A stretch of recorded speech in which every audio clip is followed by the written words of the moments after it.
was cold and it was snowing that night. It was really late too. It ended up not starting until 10 or 11 maybe. And it was rough, but you know, that's the way Scrabble goes sometimes. That was a Sunday night, I believe. The night I was just released from the hospital after painful lung surgery and recovery. I got a call from Aaron at 8 o'clock. He said, come over, we're gonna play Scrabble. And there was a lot of worrying, you know, what happens if one of my stitches opens up? What happens if I relapse?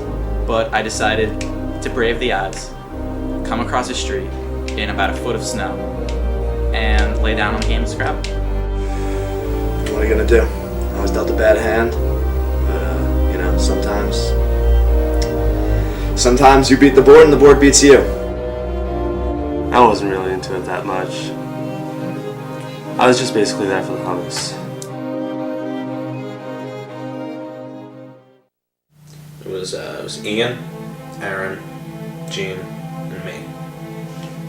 I didn't know what to think going into the game.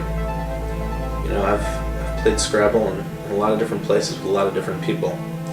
These guys, I don't know, I'd never played with them before. It was a hard game.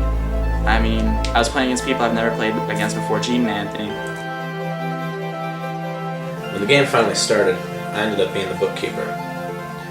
You know how I feel about being the bookkeeper. It's nice that I always know where all the players are standing.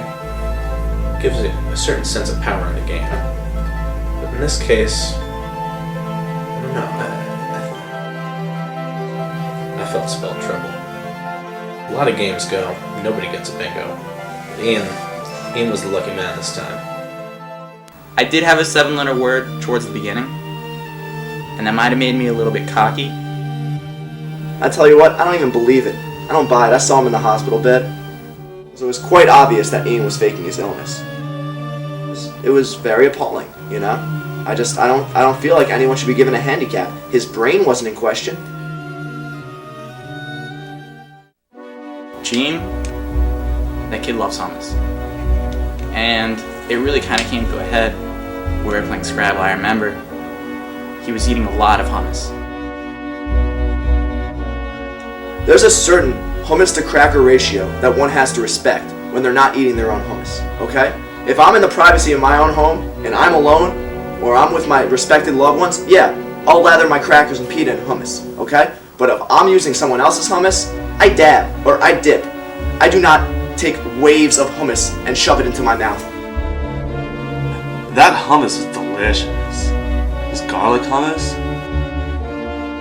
The way the Scrabble board is laid out, you can sometimes get the double or triple letter score, the double or triple word score on the same turn. To me, that's like when you've got the cracker and you can't decide between whether you want the hummus or the baba ganoush. So you just use both.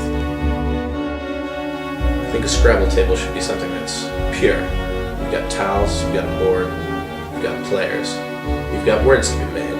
It's no place for dining.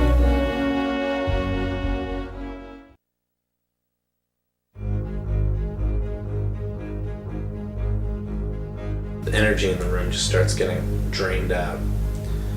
Finally, Aaron made his move. In his last turn, he threw down his last couple of letters, and that was it. He was out. So we all just subtracted our remaining letters from our hands, from our total scores, and we all witnessed the results. It's really the hardest time that it is to be the scorekeeper. But I wrote it all down, and I announced that Ian had won. The game was over. There were no more tiles to be played. We all got up, left the board on the table, and departed just as we had arrived.